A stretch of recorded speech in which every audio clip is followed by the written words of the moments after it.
And all dry this evening across West Alabama. Look at that weekend forecast here in just a few minutes. And just ahead of the Magic City Classic, Birmingham is investigating a shooting at Legion Field. And we'll take you to UA's bonfire and pep rally. WVUA 23 News at 10 starts right now. This is WVUA 23 News at 10. And we're glad you're with us tonight. I'm Jabari Pruitt. Just ahead of the Magic City Classic, Birmingham is investigating a shooting at Legion Field. In tonight's top story, according to Birmingham Police Department, police responded to reports of a person shot on the 200 block of 8th Avenue West just after 2 o'clock this evening. Now, one man had been shot and taken to the hospital with non-life-threatening injuries. Investigators say they think the victim was in a fight with the person who shot him. One person is in custody. Of course, this investigation continues. And while thousands of people will be inside Legion Field tomorrow for the Magic City Classic, law enforcement will beef up security. Now, over the past several years, violent crime has been high during the Classic. And one of Birmingham's deadliest areas in 2024 is along 3rd Avenue West, which is just blocks away from Legion Field. Now, Birmingham Police Department is dealing with a shortage of officers. And again, the 83rd Magic City Classic is tomorrow in Birmingham, and roads will be closed tomorrow to accommodate traffic and the 8 a.m. Magic City Classic Parade. Now, gates will open at 12:30 that afternoon, and kickoff is at 2:30. Shuttles will stop running 2 hours after game time. For more information, you can visit MagicCityClassic.com.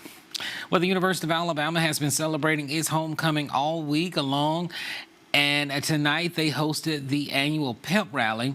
WVUA 23's Tori Stentzer joins us live tonight with more on the festivities. Tori, good evening.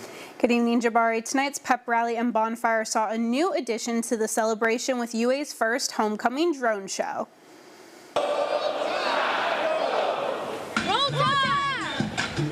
Students, alumni, and Tuscaloosa families all came together to enjoy the event. The pep rally included speeches from the President, Bell, Coach DeBoer, and many others. The pep rally was followed by an annual bonfire and this year's new addition of a drone light show. The drones took several shapes from Coach Bryant's infamous hat, Big Al, and the Alabama football helmet. I look forward to the bonfire every year and the parade. Excited about the drone show tonight too, the light show. My kids are excited about that too. And the pep rally is always great. I'm a former cheerleader, so I get excited to bring my little girl out here to see the cheerleaders too. This year's homecoming queen was also announced tonight, so congratulations are in order for Hannah Adams and the rest of the homecoming court. Jabari. Tori, thank you. And Champions Lane opens at 10:30 on game day. 2 live band performances are scheduled. The first begins at 10:30, and Crimson Tide Sports Network will broadcast it live at 11:30. Now, the Crimson Tide football team arrives at noon at the Walk of Champions, and stadium gates open at 12:30, and kickoff is at 2:30. And SEC Network's pregame show, SEC Nation, will be in Tuscaloosa tomorrow. The show will originate from Wade Hall from 10 a.m. until noon Eastern Time on SEC Network. Wade Hall will also be home to the Paul Feinbaum Show live from 3 until 7 p.m. Eastern Time. Well, turning our attention now to the weather. It's a busy weekend from the Magic City Classic to the UA homecoming, and Chief Meteorologist Richard Scott is here. And Richard, how will the weather hold up for all of these events? Jabari's an easy forecast. The weather's looking great, but it will be a bit warm. First off, tonight, just fantastic weather for, again, the festivities happening in Tuscaloosa on the University of Alabama campus. Currently 61 now. We got 58 in Jasper, 59 in Haleyville, as well as Coleman. And again, we'll zoom things out for the southeast. We've got a clear sky across all of central and west Alabama for tonight. And again, the forecast heading into our Saturday, we got a quick warm-up. Now, tomorrow morning, a nice start to the day at 55. By lunchtime, up to 82. I think we'll be in the mid to upper 70s by parade time in Tuscaloosa. We got low to mid 80s as early as lunchtime, then mid to upper 80s by around 3 o'clock. So it's going to be a warmer day tomorrow. The complete weekend, low 80s on Sunday. Maybe a brief shower on Sunday, Jabari, but the risk of rain for our local area is fairly low. More on that local forecast. Look at the 7-day here in just a few minutes. Richard, thank you. Our sports team is back in-house from another week of Football Friday. We've been all over the area and have highlights tonight at 10:30. Our game of the week is Demopolis at Northside. We'll have highlights from Hewitt Trussville at Tuscaloosa County High and Hueytown at Central and Brookwood at Paul Bryant and ACA at Holt. Well, starting today, the county will only have one ambulance available to transport patients in times of emergencies. WVUA 23's Paisley Roberts talked with the Gordo mayor and North Star EMS director to find out why this is happening. The Pickens County Commission approved a 6-month contract in April to provide an extra ambulance for the county, but that contract just expired.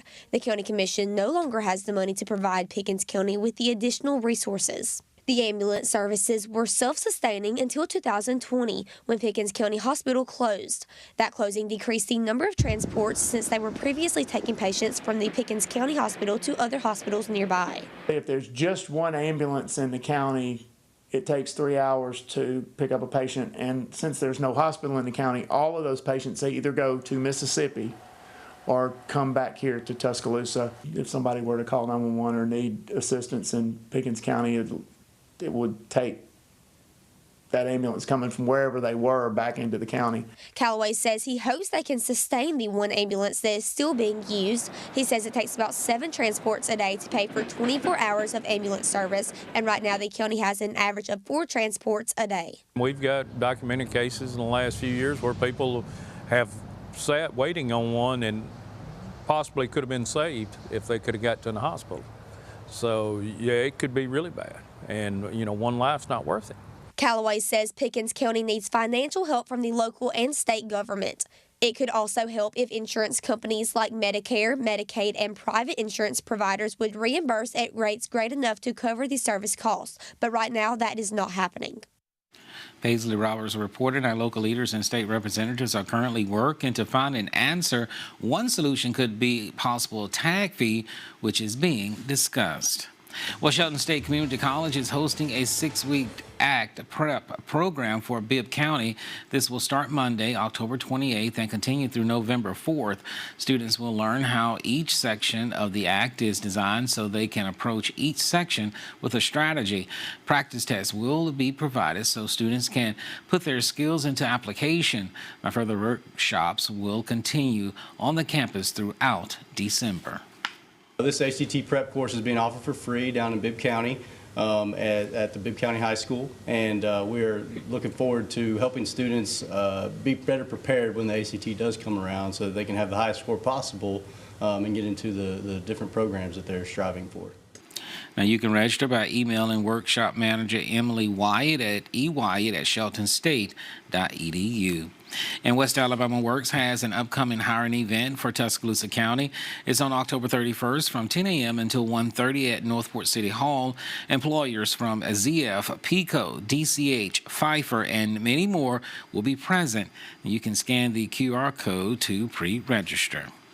Well, coming up, one local business is celebrating 6 decades of business, and 2024 could see unprecedented shift in control of Congress. We'll explain when we come back.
And one local business is celebrating a big milestone tomorrow.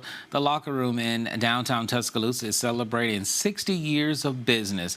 The iconic retailer of fine menswear opened in 1964 on the Strip before moving to the Redwood Farmhouse for 50 years. The Locker Room has been at its current location on University Boulevard for the past 9 years. I guess I can best say it's been a great ride. We now have customers in third generation that trade with us. So the granddads and the dads and now the grandsons are trading with us. So a lot of loyalty through those years. The Locker Room will celebrate its milestone birthday tomorrow with T-shirts and invites everyone to stop by. Well, Elle on Wheels was tonight at the Buddy Powell Pavilion. The event supports the Hank Poor Foundation's missions of improving the lives of those with disabilities. There was live music, food trucks, beer and wine, and children's activities. Well, the deadline to request an absentee ballot is next week. To receive an absentee ballot, your request must be received by October 29th. Now, you can return the ballot in person until November 4th by the close of business. It will be received by November 5th if you're returning it by mail. Well, the 2024 presidential election has been getting most of the attention, but hundreds of congressional seats are up for grabs. Now, those seats determine how much our next president will be able to accomplish, and it's a tight race for the control of Congress. Julia Benbrook has the story. Polls show that something unprecedented could happen this year. The House could flip from Republican to Democratic control, while the Senate could flip from Democratic to Republican control. In the House, all 435 seats are up for grabs. Republicans currently control this chamber with a very slim majority. I'm spending these final closing weeks in the swing states, in blue states, in toss-up districts for the House. I'm absolutely convinced. There's an energy out there right now. I'm convinced that we are going to win the White House, the Senate, and the House. But Democrats need a net pickup of just 4 seats to flip the lower chamber. In the Senate, currently controlled by Democrats, only a third of the 100 seats are on the ballot every cycle. To flip it, Republicans need a net pickup of either 1 seat if the incoming vice president is a Republican, or 2 seats if the incoming vice president is a Democrat. It's basically going to be about getting our voters out in the ground game and making sure that we get people out. I believe we're going to hold our majority, but it will be close. It's going to go right down to the wire. The most vulnerable Democratic incumbents in the Senate are up for re-election in states that Trump twice carried comfortably. John Tester in Montana and Sherrod Brown in Ohio. Reporting in Washington, I'm Julia Benbrook. And all dry this evening across West Alabama. Look at that local forecast. Here's Doppler radar. Your forecast is up next.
Hi, I'm Dr. Milady Murphy for this week's Your Personal Best.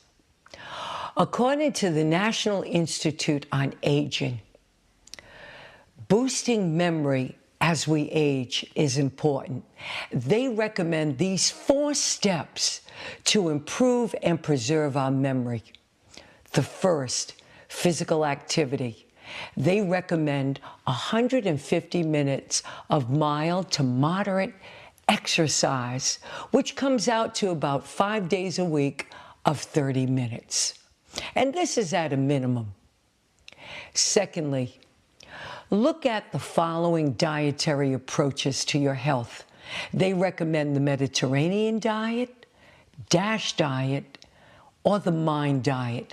What these dietary plans all have in common is they emphasize whole foods like fruits and vegetables, lean sources of protein, good fats, keeping the sodium levels at a lower end, and also staying away from processed and refined foods and trans fats. The next step they recommend is the importance of socializing, staying connected with family and friends, and if possible, participate in community programs or community organizations. And last but not least, work with your physician to see how your medications affect your brain health. It's important to understand that process as well.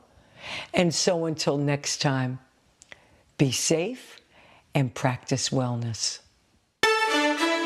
Hear my forecast every day on Tuscaloosa's True Oldies channel, 102.1 FM, WJRD.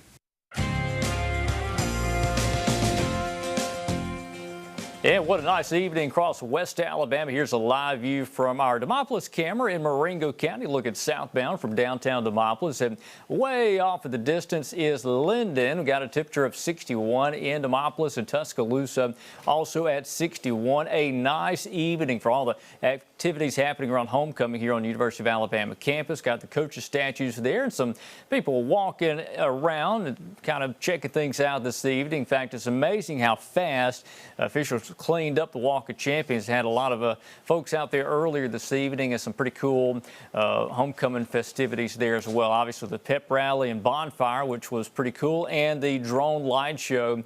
Today we topped out at 87. We broke the record today. Yesterday we tied the record set on this date in 2010, which was also 86, and today we broke it. Hey, look at the record low back in 1965. How about 29? Can you imagine that in October here in Alabama? It can get cold sometimes, but not very often.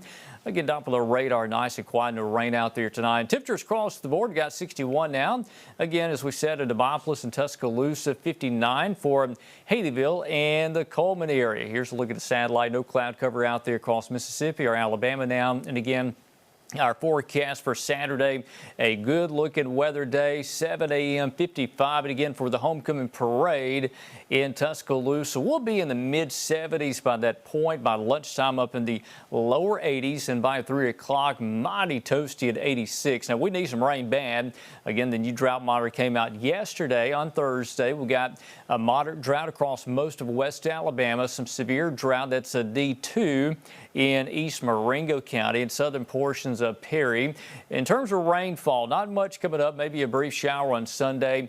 There may be some rain coming up by Friday night of next week, but we'll have to see if that front actually makes it this far south. WPC does highlight northwest Alabama, that's the Weather Prediction Center, in some rainfall amounts late next week. But again, that is highly in question at this point. We'll monitor it. Hopefully it will make it to central Alabama. So far, not very likely. It's cold up north, and that's where it's going to stay for quite some time. Let's talk football weather. Alabama taking on Missouri at Bryant-Denny Stadium, the homecoming game. 2:30 kickoff there with mid to upper 80s. And again, Auburn game here at Lexington in Kentucky, 6:45 kick, 59 and 50 by the end of the fourth quarter. And Mississippi State game over in Starkville. Here's that forecast. 11:45 a.m. kickoff, sunny, 75. Ended the game at around 73. So again, got some warm weather, especially across the southern tier of the country, including Alabama. 86 on Saturday, 80 on Sunday. And again, that small rain chance on Sunday. Most of us will likely miss out on that rain opportunity. The chance for that 10%. So that means 90% chance you won't see rain. And next week looks dry Monday, Tuesday, and Wednesday, going towards that Halloween for Thursday. Again, dry weather conditions expected. Temperatures topping out in the low 80s. Overnight lows also in those lower 60s. So, Jabari, we've got a warm Halloween next week for the trick-or-treaters. I would certainly plan on some pretty mild weather. They're going to limit your costumes. You know, if it's too hot, you can't really wear what you want. Oh, the kids going to be sweating in those costumes for Halloween night. All right, Richard, thank you. Well, stick around. Gary Harris is next with sports.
And welcome back to the News at 10. I'm Gary Harris, TGIF. We will have Football Friday coming your way at 10:30 tonight, so you'll want to stay tuned for that. But right now we have Tide TV's Christopher England with his weekly in-depth Alabama preview. This time it's Alabama, Missouri for homecoming. This will be only the 8th meeting on the gridiron between Alabama and Missouri. The Crimson Tide have won 5 in a row over the Tigers, including all 4 matchups since Missouri joined the SEC. The last matchup between Alabama and Missouri was back in 2020 in Columbia. The Tide rolled over the Tigers 38-19 on their way to winning their 18th national championship. The 2 wins for Missouri were way back in the 60s and 70s. Missouri won their first matchup against Alabama in the 1968 Gator Bowl. The Tigers won that matchup 35-10. Mizzou's other win was in 1975 at Legion Field in Birmingham, a 20-7 victory. Alabama and Missouri also met in the SEC championship game in 2014. The Crimson Tide won their 24th Southeastern Conference title with a 42-13 win. 17th ranked Missouri enters this year's matchup 6-1, winners of 19 of their last 23 games. Their lone loss this season was a rough one, a 41-10 defeat at the hands of the Texas A&M Aggies. Mizzou has wins over Boston College and Vanderbilt and won their last matchup against Auburn. In that game against the Tigers this past Saturday, quarterback Brady Cook suffered an ankle injury on the first drive of the game.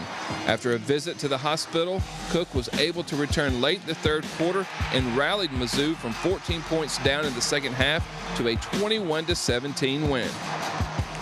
Filling in for Cook in his absence last week was former Notre Dame and Arizona State quarterback Drew Pine. In his 5th season of play, Pine has completed 29 of 43 passes for 206 yards. It looks as though the Tigers may be without their starting quarterback and running back. Cook is still dealing with that ankle injury and is doubtful for this weekend against the Crimson Tide. Mizzou's leading rusher Nate Noel is 5th in the SEC in rushing and is also listed as doubtful and expected to miss the game. Besides Noel and Cook, Marcus Carroll is the only other Tiger to have rushed for more than 100 yards this season. Carroll averages almost 5 yards per carry as he's totaled 321 yards with 6 touchdowns. Cook has thrown for just 7 touchdowns on the season, and 4 of those have gone to Luther Burden. Burden leads the Tigers with 37 receptions and has 447 receiving yards on the year, but hasn't caught a touchdown in his last 3 games. Alabama is second in the SEC in turnovers gained with 15, but Missouri doesn't turn the ball over very often. The Tigers are 4th in the nation, committing just 4 turnovers on the season, 1 interception, and 3 fumbles. The strength of this Missouri team has been their defense. The Tigers are 3rd in the SEC in total defense, allowing just 273 yards per game. 2nd in pass defense, allowing just 157 yards through the air, and 4th in scoring defense, allowing just over 15 points per game. That's 6 better per game than the Crimson Tide. This will be the 102nd homecoming matchup all time for the Crimson Tide. The Tide has won 88 of those, including 20 in a row. Kickoff for Saturday's matchup against the Tigers is set for 2:45. The game will be broadcast on ABC. Reporting from the Crimson Tide production studio inside Bryant-Denny Stadium, I'm Christopher England with Tide TV.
All right, it's going to be a warm weekend coming up. Got homecoming for the University of Alabama, the parade in the morning. Fantastic weather for that, but man, it gets warm tomorrow afternoon as we warm into the middle to upper 80s. Maybe a brief shower on Sunday. Widespread rain not expected. Dry weather next week. Halloween going to be mighty warm, Jabari, for those trick-or-treaters happening. All right, Gary, Richard, thank you. Don't go anywhere. Football Friday is next. Gary Harris will have a full hour of all your highlights of all Friday night football. Have a great weekend. See you.